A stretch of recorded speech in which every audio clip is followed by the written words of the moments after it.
Welcome back to another video. We got some cool, fun stuff to do today to the Z. The Z is getting some love. I know I said we were going to be doing GTI stuff, but she decided to chew out her camshaft positioning sensor on bank 1, which is right tucked in there. So we got to replace that, but we also got our ISR blast pipes. Finally, they are here. They're looking beautiful in the big box, and they are going to be replacing this blast pipe that we have custom fabbed up on the car. So currently, we're gonna get this out of the box, show you guys what it's like, and then we're gonna put on the camshaft positioning sensor for bank 1 as well, because the car won't start.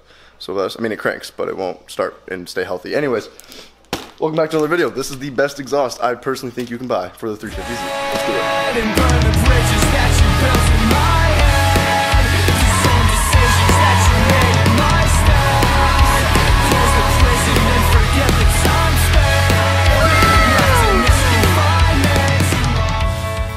Starting off, we're jacking the car up, as you can see, from the back by the diff. I'm putting my jacks right down here on this cross member. The first bolts that we're gonna have to pull off, as you can see, are gonna be right where the Y pipe ends. We're gonna have to take off those 2 bolts on each side of that.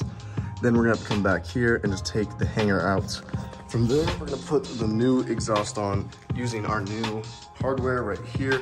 This is gonna be a 15 wrench and a 16 socket, and we'll put our gaskets in between right here and right there, and it should be all good. Now, I also want to talk about this little ledge right here. This has been put on the muffler part of the exhaust to prevent it from getting caught when you're on the ground. If you have a low car, this is very prone. Exhausts get caught and stuff and they get ripped off, and that is a shitty day. So what ISR has done is put a little plate in between the muffler and the actual pipe, to when you hit a ledge, instead of catching the muffler and ripping it off, it skids right over, preventing damage to your exhaust system, which I think is fantastic. So we're gonna put that on. And by the way, this is a 3-inch all the way to the back, which is pretty sweet, pretty loud, but hopefully quieter because we have a muffler on this. Well, sort of a muffler. All right, guys, so we just got the old exhaust off and have proceeded to put the new one on. As you can see, here it is. The guys who did the tip also put 2 extra hangers on there, which you're probably not gonna have. You will have one up here, but it will not be similar to this, and you will not have one back there. Now, when we get under here, you can see that we have it kind of lined up and mocked up. Hangers plugged in up there on the 3rd one. That is just because we added a longer one for our previous exhaust setup, but we changed it to that. And then our 2nd hanger is back there, nice and in. And we have all of our bolts and gaskets in. Now we're gonna align it, tighten it, and hopefully this is gonna be the new sit. It looks very similar, but also kind of better. And as you can see, it's a little crooked, so we're gonna have someone hold this a little bit like that, probably tighten down the bolts. And in theory, that should make all the difference and have the exhaust lined up, and we'll have no exhaust leaks, hopefully.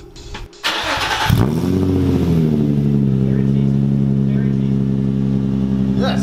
Very nice. All right, so that's that new exhaust. The crankshaft position sensor's back in. It smells like gas still, but That's life. that's life. There's no cats.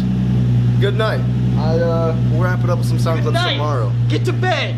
Go to bed. Good night. It's bedtime. Go to bed. Good night. Good night. Sweet dreams. Get to bed. All right, ladies and gentlemen, it is the day after. The exhaust is on the Z, and it is looking phenomenal, may I say myself. Now, if you don't know, this is a 2004 350Z, so it is the DE motor, it's not the HR, so the tone might sound different if you have an HR, but as you can see, there is the new ISR blast pipes sitting very pretty, tucked right under the bumper. Now, this does have a muffler before it gets to the tip, which honestly should help with the noise a lot. We're gonna get a cold start for you guys so you can hear it in all its beautiful VQ goodness.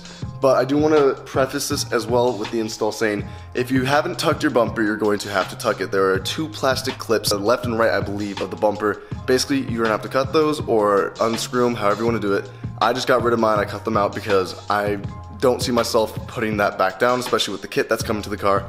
And you're going to have to get some self-taps or something to hold this part of the bumper up into the frame or chassis of the car. It's actually, I believe, no, let me rephrase that. It's actually the bumper support, I believe. It's aluminum, you can screw right into it. It'll keep the bumper nice and tucked.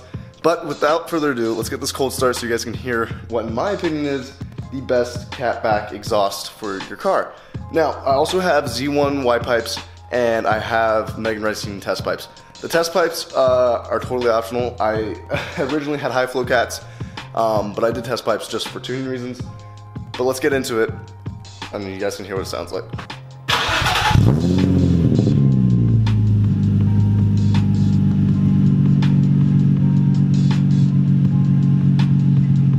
As you guys can hear right now, we're inside the car. Windows are up and it's idling. It's warm now.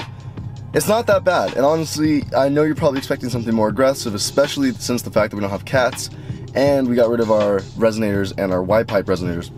However, it's not the case. It's very tasteful and it does get loud when you're on gas or, you know, accelerating very hard, which is to be expected. But at idle and at highway speeds, it's super tame. There is no annoying rattle, there's no drone in the cabin, which is something that I hated with my last previous exhausts. No matter what, it would get that annoying resonation within the cabin. Especially even if you have kill mat or some type of sound deadening, it still found its way through. Tomeis are the same way. Tomeis are fantastic because of the quality, and just if you want pure loudness, they will achieve that. But they don't allow for this sense of the car is like OEM plus kind of feel. It's very nice. We'll get some drive-bys and I'll get some in-driving cabin noise with the windows up and down for you guys. But let's transition to that and let's go get the guys to help film. Yeah, it's Lucas injector cleaner. Upper cylinder lubricant and injector cleaner. By Lucas high performance. That's pretty. I say that's pretty legit. I'm gonna use this to see if it cleans the injectors. If not, you inject it. I'm selling the car. Sell it. You can't fix it, sell it, or pay someone else to fix it. So, as you guys just heard, the startup on this car sounds a lot better. Sounds loud. We're gonna get some quick reps for you. Mason's filming.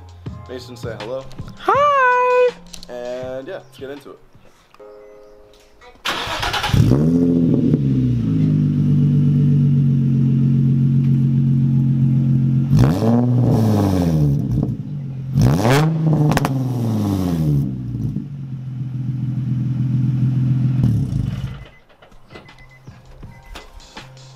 As you can see, much more cleaner tone. It's not as trumpety. It's still very obviously a VQ, but in my opinion, I think that sounds a lot better than what was on there previously. And the upside of it is the motor does actually feel a lot healthier. It feels like there is some back pressure, even though there really isn't theoretically. And inside, there's no drone, no rattles. So VQ boys, buy an ISR blast pipe and make your shit sound good, because I have test pipes. I have literally nothing besides that one muffler, and it actually sounds good. So there you guys have it. I hope you enjoyed this week's video. Nothing crazy, but the new exhaust is sounding much, much better. We have some big plans coming soon. I am severely sick right now with allergies editing this video. My head feels like it's in jello. Don't forget to like, comment, subscribe, and stay tuned for more awesome shit we're doing. Big updates coming soon. Let's let the outro roll. I'll see you guys next week. Peace.